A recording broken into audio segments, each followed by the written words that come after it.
Ya, pemain keturunan kirim sinyal positif ke Sinteyong jelang lawan Bahrain.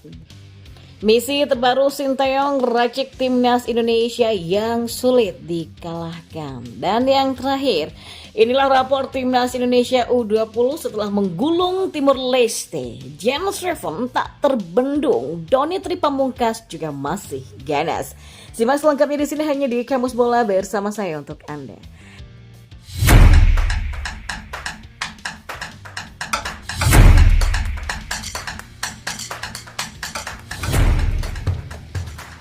Pemain keturunan Sandy Wallace mengirimkan kabar positif jelang laga timnas Indonesia. Pemulihan cederanya berlangsung dengan baik. Sebelumnya Sandy dilaporkan mengalami cedera, ia bahkan tidak masuk ke dalam skuad KV Mechelen dalam 2 pertandingan terakhir. Situasi ini membuat Sinteyong ketar-ketir karena bek berusia 29 tahun tersebut adalah pemain penting di dalam skuad Garuda. Buktinya, dalam pertandingan melawan Arab Saudi dan Australia, Sandy Wallace selalu starter di sektor wingback kanan. Dikabarkan mengalami cedera, Sandy Wallace kini mengirimkan sinyal positif terkait proses penyembuhannya. Hal itu diunggah via Instagram pribadinya. Membuat langkah besar dalam rehabilitasi saya, penghargaan kepada tim karena membuat saya kembali ke lapangan secepatnya. Tulisnya di laporan postingannya. Ya, tak pelak unggahan Sandy Wallace mendapatkan reaksi semangat dari netizen sampai rekan-rekannya di timnas Indonesia seperti Rafael Struijk sampai juga dengan Ivar Jenner. Melihat hal ini, Sandy semakin positif bisa kembali ke timnas Indonesia dengan kondisi pulih, apalagi skuad Garuda bakal menghadapi 2 laga penting.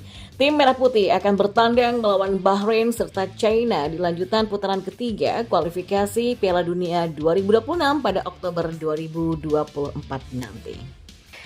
Dan kita beralih ke informasi bola selanjutnya.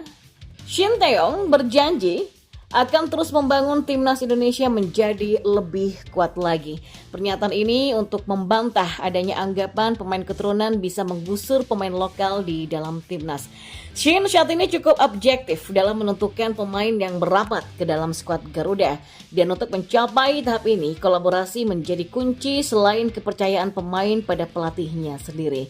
Ya, skuad Garuda terus berkembang dan membawa misi untuk lolos ke Piala Dunia 2026 meski jalannya tidak akan mudah.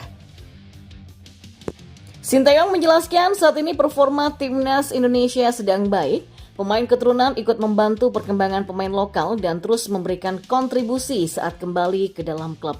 Mereka juga tidak pelit dalam memberikan ilmu ketika berada di dalam timnas. Rizky Ridho menjadi bukti bahwa pemain potensial selalu dalam radar skuad Garuda. Ya, kita bisa lihat sendiri bahwa masyarakat dan fans sepak bola Indonesia pada bahagia pastinya ya. Mungkin dengan adanya pemain naturalisasi kita bisa memposisikan diri kita sekarang, kata Shin.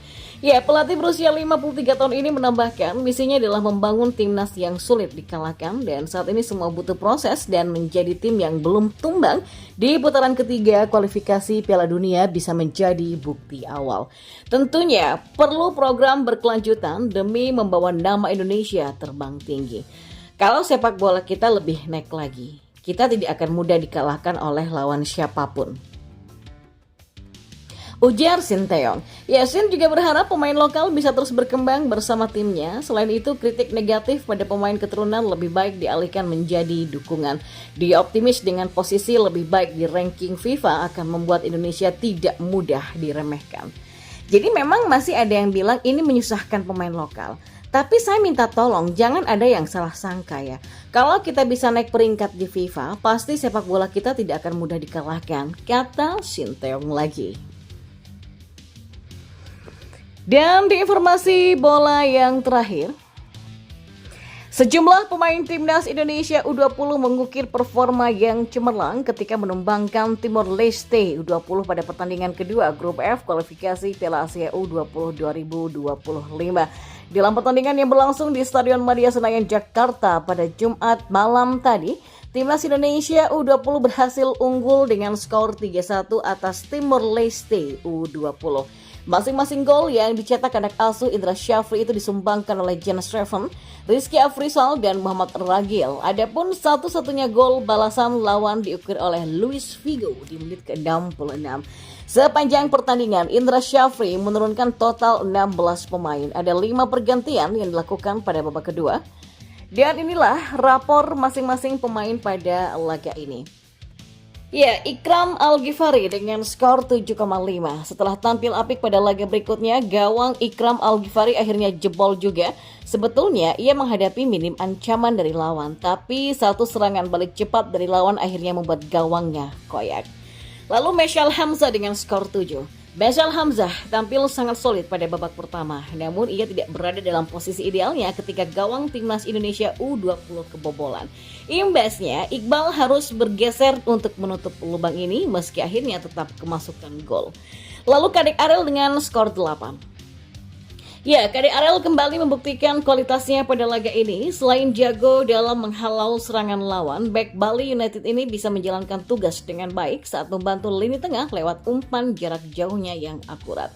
Iqbal Gwijangge dengan skor 7. Ketenangan Iqbal Gwijangge patut mendapatkan pujian khusus. Sayangnya ketika menghadapi serangan balik Timor Leste, Iqbal tak bisa menghalau tembakan dari Luis Figo yang membobol gawang Ikram. Dan untuk di lini tengah ada Al-Harezi Buffon dengan skor 7,5. Hadirnya Al-Harezi Buffon di area wing back kanan memberikan opsi tambahan untuk menyerang. Dia kerap membantu lini serang dan pergerakannya menjadi awal dari gol pertama timnas Indonesia U20.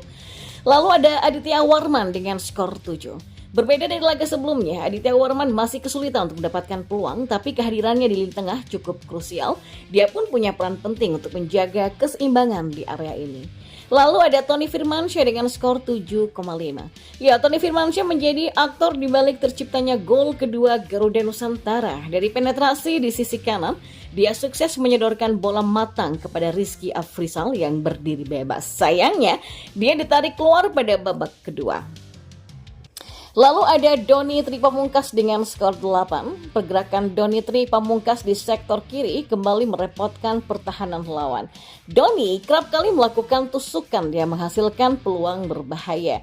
Salah satu kontribusinya adalah umpan silang yang dikonversi menjadi gol oleh Muhammad Ragil. Lalu untuk lini depan ada Arliansyah Abdul Manan dengan skor 7. Pergerakan Arliansyah Abdul Manan di area kanan penyerangan seringkali membuat barisan pertahanan Timor Leste U20 kalang kabut. Namun pemain Persija Jakarta ini belum bisa menciptakan peluang yang matang. Lalu ada Jens Reven dengan skor 8. Lagi-lagi, Jens Reven membuktikan ketajamannya sebagai andalan lini depan timnas Indonesia U20. Striker asal FC Dordrecht U21 ini sukses menjebol gawang lawan yang membuka gol pertama Garuda Nusantara.